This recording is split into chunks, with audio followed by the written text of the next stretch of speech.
Hello guys, अगर आप लोग को मेरे वीडियोस पसंद है तो मेरे वीडियोस को लाइक कर दिया, शेयर कर दिया, मेरे चैनल को सब्सक्राइब कर दिया। मार्वल सुप्रीम विलन के पिछले एपिसोड के एंड में हमने देखा था कि वो एसेंस फिल्म सभी लोगों से भागते भागते फाइनली यी जिंग के पास आकर रुक जाती है और उसे देखने के बाद यी जिंग यही मौका समझ के उसे पकड़ने के लिए उसके तरफ काफी तेज से सब बनने लगते हैं। और तभी ये सारे कांड को हमारे यान जाओ जी भी देख लेते हैं। उसके बाद वहाँ पे सारे डिसेबल भी देख लेते हैं। तब वो सारे डिसेबल चिल्ला के बोलने लगते हैं कि यी जिंग तुम क्या करने के बारे में सोच रहे हो। और तभी हमें यान जाओ जी के पहले जिंदगी के बारे में पता चलती है। वो अपने पहले जिंदगी में एर्थ का ही बंदा था, वो भी नॉर्मल बंदे जैसा गेम्स की खेलता था और उसके साथ मानव भी पड़ता था। और हर मानव और हर एनिमे जैसा उसको ही एक ट्रक की वजह से उसका मौत हो जाती है। इसके वजह से वो फिर से ग्रेट रिसेप्शन के पहले वाला टाइम में पूर्णतः से रिबर्न हो जाता है। पर बैड लक की वजह से वहीं पर भी वो बंदा मर जाता है। उसके बाद फाइनली यान जाओ जी जैसा अब रिबर्न हो चुका है। और तब हम यान जाओ जी की तरफ देखते वो अपने मनी में सोचने के ये सीन तो एग्जैक्टली एक कल्टिवेशन मानवा की सीन जैसा ही लग रहा है मुझे, क्योंकि हर कल्टिवेशन मांगा के अंदर एक एमसी होता है और वो मेन कैरेक्टर को जरूर एक कोई रूइंस के अंदर या खतरे की जगह के ऊपर एक कमाल का अपॉर्चुनिटी मिल जाती है। और उसके बाद वो मेन कैरेक्टर पूरी तरह से स्ट्रांग बन जाता है। उसके बाद पूरी दुनिया को हिला के रख देता है। और अब देखो ये इजी को एजेंस फिल्म मिलने वाला है और मुझे ऐसा लग रहा है मैं ये कमीना मानवा का पूरी तरह से मेन कैरेक्टर नहीं बल्कि पूरी तरह से एंटागोनिस्ट हूँ यानी विलन हूँ। और ऐसा बोलने के पीछे एक बड़ा सा रीजन छुपा पड़ा है, क्योंकि मैंने अपने बचपन से जो कांड इस इजी के साथ करते आ रहा था वो सारे कांड हर मानव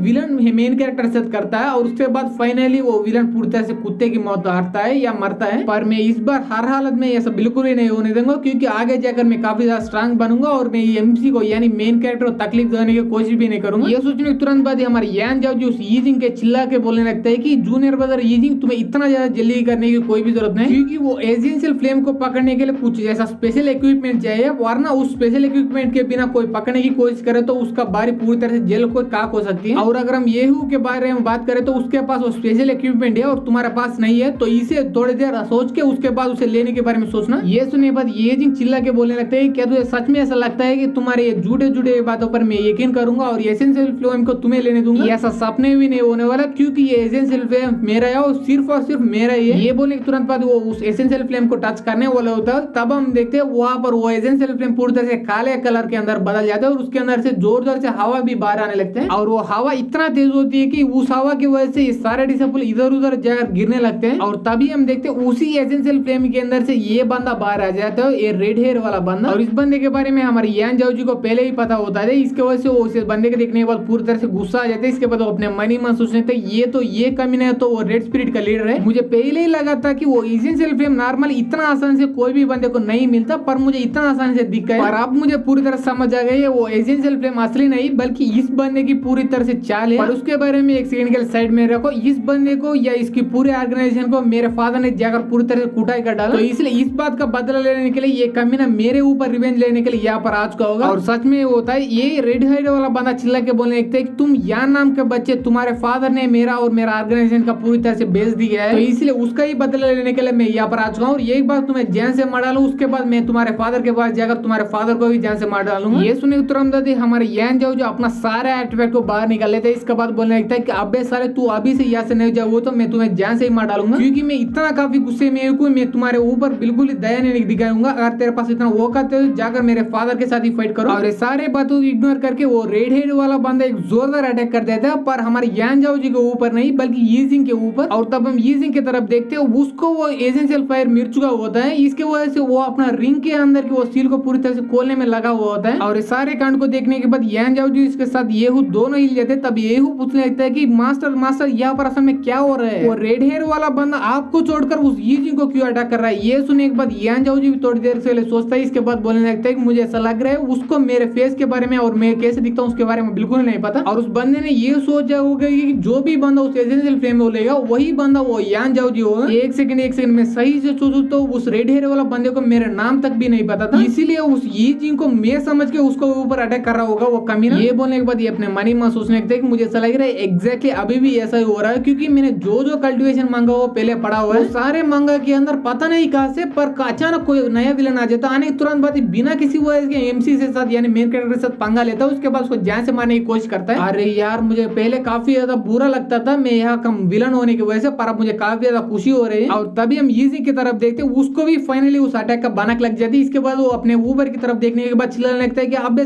साले यहाँ पर क्या हो रहा है और इतना खतरनाक अटैक मेरे ऊपर क्यों आ रहा है और किसने ये अटैक किया? ये सोचने तुरंत बाद ये अपने हाथ को आगे करके उसे रोकने की पूरी कोशिश करता है उसके ऊपर अटैक करके। पर तभी काफी ज्यादा लेट हो चुके होते हैं क्योंकि वो अटैक ऑलमोस्ट इसके पास आ चुके होते हैं। और इसे देखने के बाद वो अपने चारों ओर एक शील्ड को बना लेते हैं एनर्जी को यूज करके। और इसके बाद ये अपने मनी में सोच रहे थे कि अगर ये रिंग के अंदर का बूढ़ा बाहर आ गया तो ये अटैक को आसानी से खत्म कर सकता है, पर अभी तक ये रिंग पूरी तरह से अनसील नहीं हुआ है। और ये सारे कांड को देखने के बाद हमारे यान जाओ जो अपने मनी में सोच रहे थे कि आय है इस मेन कैरेक्टर को देखकर मुझे काफी ज्यादा तरस आ रहा है उसके ऊपर, क्योंकि इस बंदे का हालात अब ऐसा बन चुका है ये अभी गेम को शुरू कर दिया तभी इसको हाई लेवल का बास का सामना करना पड़ रहा है। क्योंकि मैं महसूस कर सकता हूँ वो रेड हेयर वाला बंदा का कल्टिवेशन हमसे काफी ज्यादा हाई लेवल किया और मैं भी ये सारे आर्टिफैक्ट यूज करके उसको डिस्ट्रैक्ट करके यहाँ से भागने वाला था। पर अब हम यहाँ पर क्या ही कर सकते हैं, हर कल्टिवेशन मांगा के अंदर मेन कैरेक्टर के पास थोड़े ही लक होते फिर भी वो एंड तक जी पाते हैं, पर विलन के पास काफी ज्यादा लक होते फिर भी वो जल्दी ही मर जाते हैं। एक सेकंड अगर ऐसी बात तो ये बंदा को बचाने के लिए कोई स्ट्रांग बंदा यहाँ पर जरूर आना ही चाहिए। और आने की वजह से प्लॉट आर्मर की वजह से हर हालत में वो अपने जान के ऊपर खतरा भी लेकर उस मेन कैरेक्टर को बचाई गई रहेगा। पर यहाँ पर तो ये मेन कैरेक्टर ऑलमोस्ट मरने ही वाला है, पर उस जैसा स्ट्रांग बंदा अभी तक अपीयर ही नहीं हुआ। क्या मैं गलत था, क्या ये मेन कैरेक्टर नहीं है? वहाँ पर खड़े हो रहे सब सोच ही रहे होता है, तभी हम देखते हैं फाइनली वो यीजिंग के हाथों के अंदर की वो रिंग पूरी तरह से अनसील हो जाती है। इसके बाद वहाँ के अंदर से वो एक बड़ा बाहर आ जाता है। आने तुरंत बाद चिल्ला के बोलने लगता है कि तुम कमीने की हिम्मत भी कैसे हुई मेरे मास्टर को चोट पहुंचाने का और मारने की कोशिश करने की, क्या तुम लोगों को मरना है क्या? और ये आवाज सुनने के बाद हमारे यान जाओ जो अपने मनी मास सोचने था यस वो फाइनली आ गया, वो जरूर उस मेन कैरेक्टर को बचा लेगा। अब मुझे पूरी तरह से कंफर्म हो गया है कि वो यीजिंग इस मानवा का मेन कैरेक्टर है। और तब हम फाइनली बुढ़ा की तरफ देखते हैं, वो रेड हेयर वाले बंदे के अटैक को अपने हाथों से रोक देता है। इसके बाद उसको पूरी तरह से खत्म ही कर देता है अपने एक अटैक को यूज करके। और ये दोनों अटैक को टकराने की वजह से वहां पर एक बड़ा सा ब्लास्ट हो जाते हैं और वो ब्लास्ट के शॉक वेव की वजह से ये इनर क्रिस्टल फर्नेस वहां पर नीचे गिर जाते हैं काई के अंदर। और इसे देखने के बाद यान जाओ जो अपने मनी में सोचने लगता है कि अबे साले मैं मेन कैरेक्टर नहीं हूं तो मेरा चीजें क्यों बर्बाद हो रहा है इनके बीच में। और तब हम देखते हैं वो रेड हेयर वाला बंदा अकेला नहीं आ चुका होता है, बल्कि उसी रेड स्पिरिट गैंग का कोई और बंदा भी आ चुका होता है। और तब रेड हेयर वाला बंदा दूसरे बंदे से बोल रहा होता है कि मैं इस बूढ़ा के साथ डील करता हूँ, तभी उसी सेम समय को ढूंढकर उस यान जाओ जी को पूरी तरह से मार डालो। क्या नहीं इसका मतलब यीजिंग को मार डालो। ये सुने एक बात यस सर बोल के ये यीजिंग की तरफ काफी तेजी से बढ़ने लगते हैं। और तब हमें रेड हेयर वाला बंदे की तरफ देखते हैं, वो बूढ़ा की तरफ बढ़ते हुए बोला होता है कि अबे साले बुड्ढे तू आज नहीं तो कल जरूर मर के रहेगा, तो इसलिए आज ही मेरे हाथों में मर जाए। और तब हमें बुड्ढे की तरफ देखते हैं, वो भी काफी तेजी से इसकी तरफ बढ़ते हुए बोला होता है कि अबे साले तेरे पास इतना औकात नहीं मुझे मारने के लिए। और ये बोले तुरंत बाद वो दोनों हवा में फाइट करने लगते हैं और वो दोनों इतना स्ट्रांग होते हैं, वो दोनों जब टकराते हैं वहां पर एक बड़ा सा ब्लास्ट होने लगता है और वो दोनों बिल्कुल दिखाई नहीं दे रहा, इतना फास्ट तेजी से फाइट कर रहे होते हैं। और ये सारे कांड को वहां पर सारे डिसेबल उसके साथ यीजिंग भी देख रहा होता है।